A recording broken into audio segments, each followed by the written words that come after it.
When my parents divorced, my brother went to live with our dad, my sister stayed with our mom, and I was placed in foster care because I was considered the extra. Just as I finally found a family that truly loved me, my biological family returned. When my parents split, my brother went with dad, my sister stayed with mom, and I was shuffled off to foster care. I was the extra kid, the one who didn't fit. Just when I finally found a family who truly saw me, they came back. Charles, honey, you need to understand this isn't about you. But if it wasn't about me, why was I the only one packing my life into garbage bags? Mom, why does Sophie get to stay? Because the court decided. Because you can only afford one kid, right? Stop making this harder than it has to be. I'm not making it hard. You are. You're abandoning me. Mrs. Rodriguez will be here in 10 minutes. Please just get your stuff together. My dad took my brother, Mom kept my sister, and I ended up bouncing between strangers' houses like a ping-pong ball nobody wanted to catch. Hi, I'm Charles. Today, I'm going to share the story of the day my family was carved up like a leftover pizza nobody really craved. But before we dive into that, please hit the like button and subscribe for more real stories that might just make you rethink everything you thought you knew about family. You know what's wild about family court? They talk about the best interests of the child like it's some perfect science experiment. But when you're 13, standing in a sterile courthouse, watching your parents divide your siblings like they are splitting up the furniture, you realize grown-ups are just winging it, too.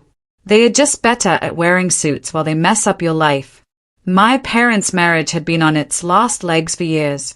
Dad buried himself in his construction business, returning home covered in sawdust and exhaustion. Mom dove headfirst into nursing shifts at General Hospital, waking doubles to avoid the constant tension at home. My older brother, Jake, at 15, had already checked out mentally. 8-year-old Sophie was still young enough to believe Mom and Dad might mend things. And then there was me, stuck in the middle at 13. Middle child, middle of the chaos, middle of absolutely nowhere. We need to have a family meeting, Dad announced one Saturday morning, his voice carrying that familiar tone adults use when they are about to drop a bombshell. The pancakes Mom had made grew cold on our plates as they explained their divorce. Jake just shrugged, like he'd been expecting it. Sophie burst into tears. I sat there, doing the math in my head. 3 kids, 2 parents. Someone wasn't going to fit that equation.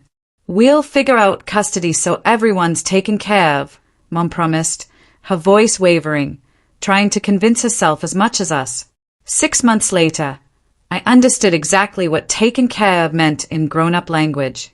The custody battle turned into a bitter war waged with lawyers instead of armies. Mom wanted all 3 of us. Dad fought for all 3.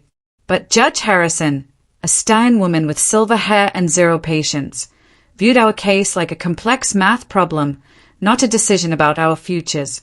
Given the circumstances, she announced, shuffling papers as if our lives were just another Tuesday afternoon, I'm awarding primary custody of Jake to Mr. Thompson, as the teenage boy has expressed a strong preference to remain with his father and continue at his current high school.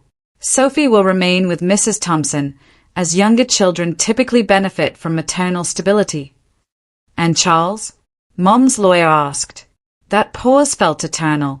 Judge Harrison cleared her throat. The middle child presents unique challenges.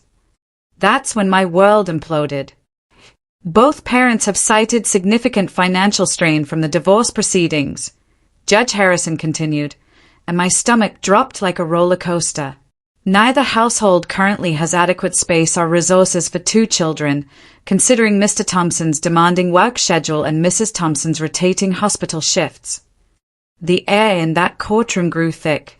I couldn't breathe. Sophie clutched Mom's hand, oblivious.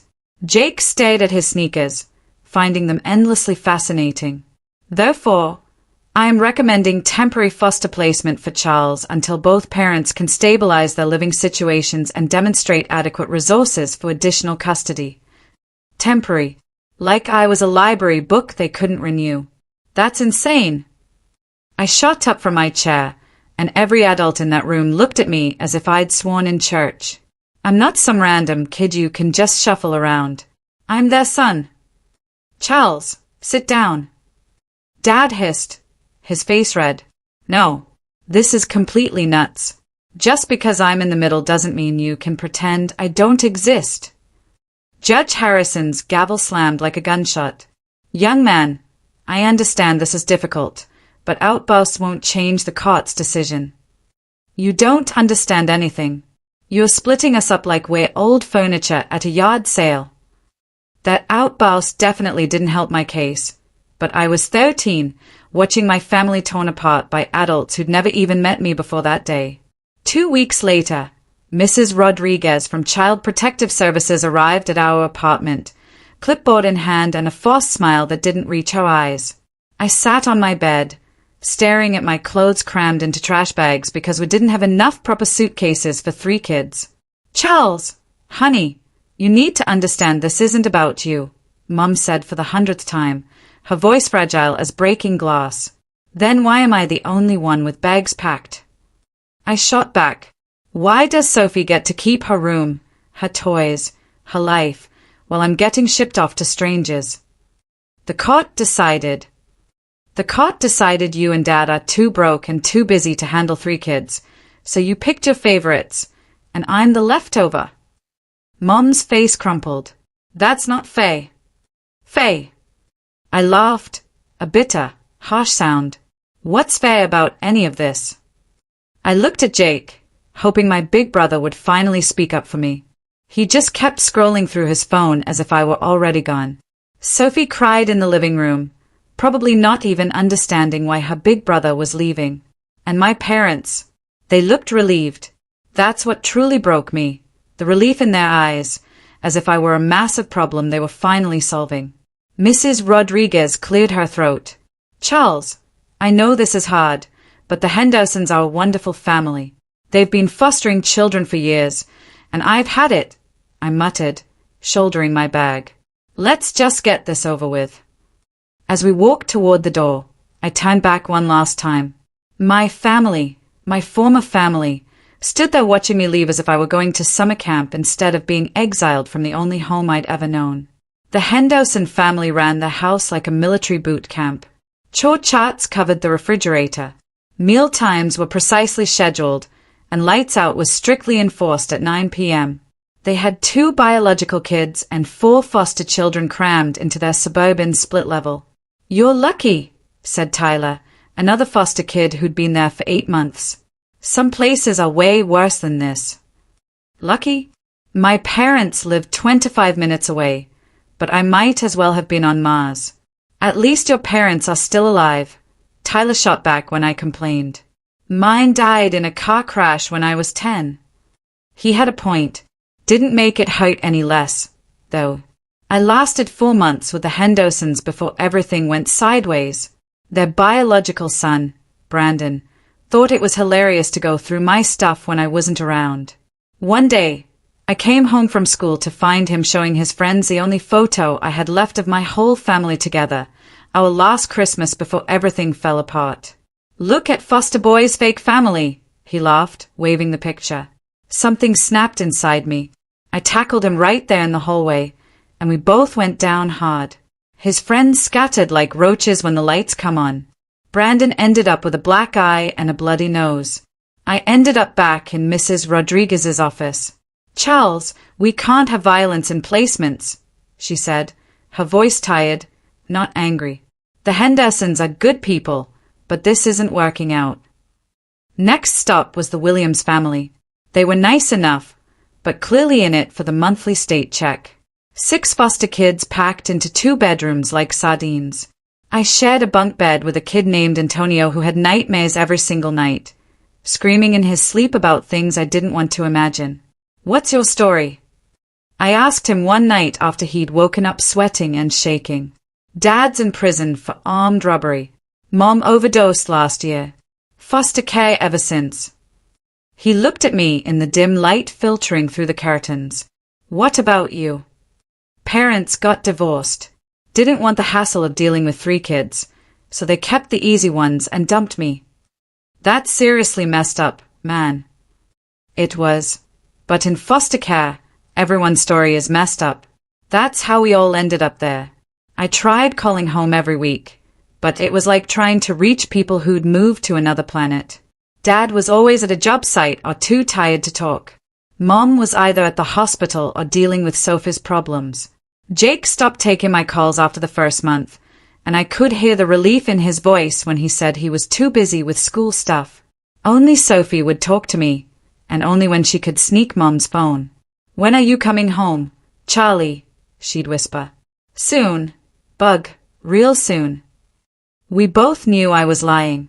The Williams placement lasted 5 months before Mr. Williams lost his job, and they couldn't afford to keep all of us.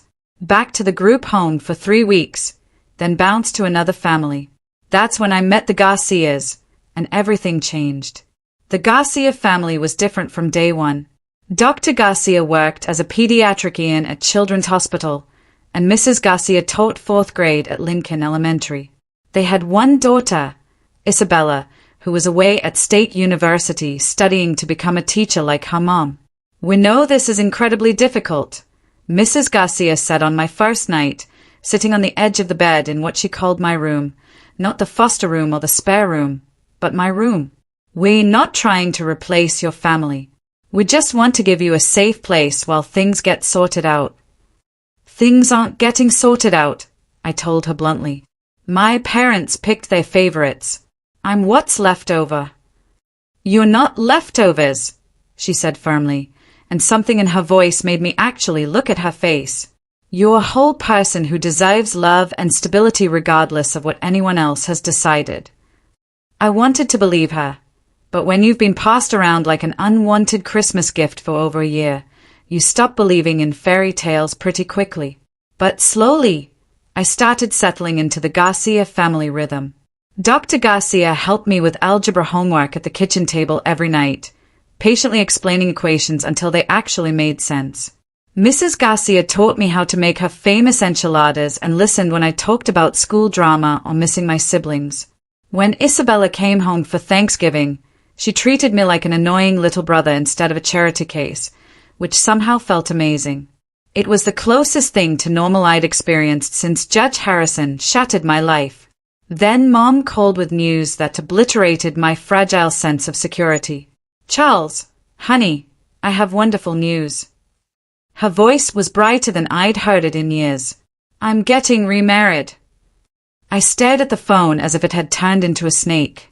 "What?" "His name is David Sullivan. He's an amazing man, works in hospital administration. He has a daughter about Sophie's age, and they get along so well. It's like we're meant to be a family."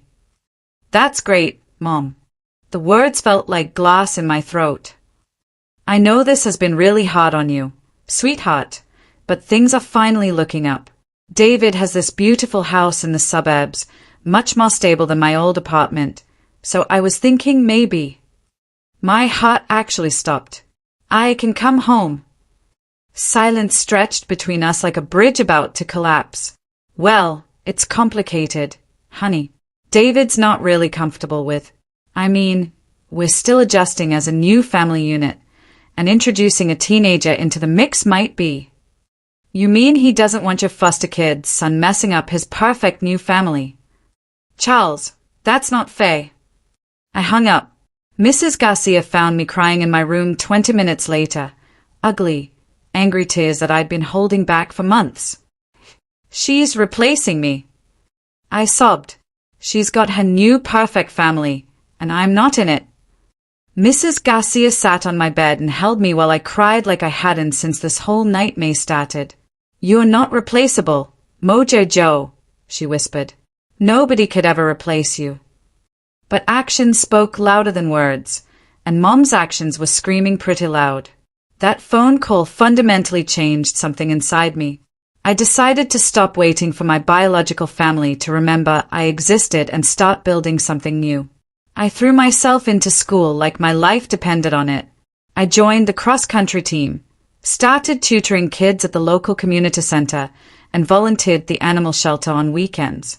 The Garcias supported everything, showing up to my races when my real parents were too busy living their separate new lives to even return my calls. You're incredibly resilient, Dr. Garcia told me after I won my first 5K. That's a superpower, you know. I don't want to be resilient, I admitted, still catching my breath from the race. I want to be wanted. You are wanted, he said simply. By us. By this family. The words hit me harder than I expected. Over the past year and a half, the Garcias had become more than just another placement. They'd become home. The kind of people who showed up, who stayed, who didn't bail when things got complicated. Meanwhile, my biological family kept living their separate fairy tales. Jake posted Instagram photos from Seattle, where Dad had moved his business, new friends, new school, a new life that didn't include me. Mom's Facebook was filled with pictures of her perfect blended family, David, Sophie, and David's daughter, Katie, all smiling at baseball games and family barbecues that I wasn't invited to. Sophie still texted me sometimes, but less and less as she got absorbed into her new sister dynamic with Katie. I could feel her slipping away, too, and that hurt worse than anything. Then came the plot twist that almost broke me completely. Dad called on my 16th birthday. Charles, happy birthday, son. Listen, I've got incredible news. Congratulations, I said flatly, stirring the birthday cake batter Mrs. Garcia was letting me help with. Her name's Rebecca Mitchell. She's fantastic, works as a nurse practitioner, has twin boys about 10 years old. We're buying this amazing house in Portland with plenty of room for everyone. Let me guess, I interrupted. Not enough room for me, though. Silence on the other end. Then, well, Rebecca feels that introducing a teenager into the family dynamic might be disruptive to the boys' adjustment. Right. Disruptive. That's what I am. Don't be like that, Charles. Once we're all settled, maybe we can. Dad, stop. Just stop pretending you're going to come back for me. It's been almost 3 years. I get it. You and Mom got your do-over families, and I'm the reminder of the old broken one. That's not true. Then why am I still in foster care? He didn't have an answer. They never did. That night, the Garcias threw me a birthday party. Nothing fancy, just cake, a few friends from school, and people who actually cared that I'd made it another year. Simple, but they were present. That's all I'd ever really wanted. Charles, Mrs. Garcia said that evening, we need to talk to you about something. My stomach dropped. Even the good placements ended eventually. I braced myself for another goodbye. We've been discussing this for months, Dr. Garcia continued. And if you're interested, we'd like to adopt you. The words didn't register at first. What? We know you're not a little kid anymore, Mrs. Garcia said quickly, probably seeing the shock on my face. You'll be 18 in 2 years, but we want you to know that this is your permanent home if you want it to be. But I'm not Hispanic. I'm not really yours. Dr. Garcia leaned forward. Family isn't about blood, Charles. It's about who shows up consistently. We've been showing up for a year and a half. We want to keep showing up forever. Your parents have already signed the paperwork, Mrs. Garcia added gently. They agreed it was in your best interest. Of course they did. The final abandonment, wrapped up neat and legal. But looking at the Garcias, really looking at them, I realized something important. This wasn't abandonment. This was freedom. Freedom from waiting for people who were never coming back. Freedom to accept the love that was actually being offered. Yes, I said, my voice cracking. Yes, I want that more than anything. The adoption was finalized 4 months later. My biological parents didn't attend the hearing, too busy with their new lives. Jake was swamped with college applications. Only Sophie sent something, a handmade card covered in glitter and stickers that said, "Congratulations on your forever family. Love your sister always." I still have that card tucked in my wallet. Life with the Garcias, my parents now, wasn't perfect. I had anger issues that didn't magically disappear with legal papers. Abandonment trauma surfaced at weird times, like when they went out for dinner without me or when Dr. Garcia worked late at the hospital. I pushed them away constantly, testing whether they'd leave, too. They never left. Not through therapy sessions where I raged about my biological family. Not through nightmares about being unwanted. Not through the times I deliberately acted out just to see if there was a limit to their patience. I graduated high school with honors. The Garcias were in the front row, cheering louder than anyone. My biological parents sent graduation cards with $20 bills inside. Jake texted, "Congrats, bro." But Sophie came. She snuck away from Mom's perfect family to watch her middle brother walk across the stage. "I missed you so much," she whispered during our hug afterward. "Missed you too, Bug. Are you happy with them?" She looked at the Garcias, who were holding balloons and flowers with my name on them. "Yeah," I said, watching my chosen parents beam with pride. "I really am." College brought new challenges and opportunities. I studied social work, surprising absolutely nobody who knew my story. The Garcias supported me through every semester, every doubt, every success. Isabella became the sister I chose, teasing me about girlfriends and helping me write essays for grad school applications. "You know what you are," she said during one of our late-night study sessions. "You're not adopted, you're selected. Mom and Dad chose you out of everyone they could have helped." It was a beautiful way to think about it. During my junior year, the phone call I'd been half expecting finally came. "Charles." Mom's voice was smaller than I remembered. "I need to talk to you." "David left," Mom said without preamble. "The divorce was finalized last month. And Sophie, she's really struggling. She keeps asking about you constantly. And I realize, God, Charles, I realize I made terrible mistakes. Huge ones. I thought I was doing what was best for everyone, but I was just doing what was easiest for me. It took you 7 years to figure that out. I'm sorry. I'm so incredibly sorry. Is there any chance we could start over, build some kind of relationship?" I thought about it, really considered it. The 13-year-old inside me wanted to scream yes, to run back to the mom who had chosen convenience over my existence. But the 20-year-old knew better. "We can talk," I said finally. "But I have parents now. They were there when you weren't. That's not changing." "I understand," she whispered. We did talk, slowly, carefully, like strangers learning each other's language. I reconnected with Sophie, who is now 15 and dealing with her own abandonment issues after David bailed on the perfect family. I became the big brother she needed, the one who understood what it felt like to be disposable. Dad reached out too, after his second marriage imploded. Funny how people remember you when their new families fall apart. Jake and I grabbed coffee when he was in town for the holidays. Awkward, but civil. "I should have fought for you," he admitted, staring into his latte. "I was 17 and selfish and scared, but that's no excuse." "We were all scared," I said. "Difference is, I didn't get a choice about facing it." "Do you hate us?" "No," I answered honestly. "I don't hate you. You're strangers who happen to share my DNA. The Garcias are my parents." He nodded sadly. "I guess we earned that." They had.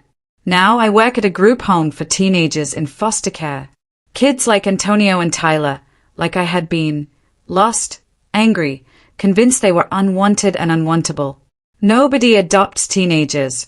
One kid, David, told me bitterly. "We're too old, too damaged." "I got adopted at 16, I told him.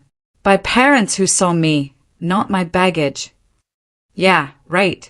Where were your real parents?" "Building their new families without me. But you know what? Their loss.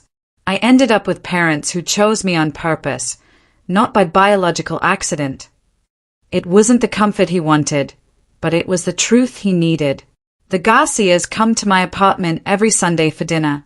We cook together, Mrs. Garcia teaching me family recipes while Dr. Garcia tells absolutely terrible dad jokes. Isabella brings her fiancé now, and they're talking about kids. I'm going to be an uncle, a real one. You'll be a wonderful tío, Mrs. Garcia says, using the Spanish word for uncle that feels more natural than English. Now you understand what it means to be chosen family. That's the most important kind. She's right. I was the leftover kid, the one who didn't fit in either parent's new life. But I became the chosen son, selected by people who didn't have to love me, but decided to anyway.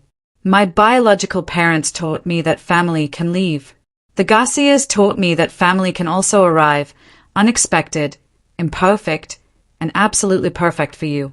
Thanks for watching. Please like, subscribe, and share.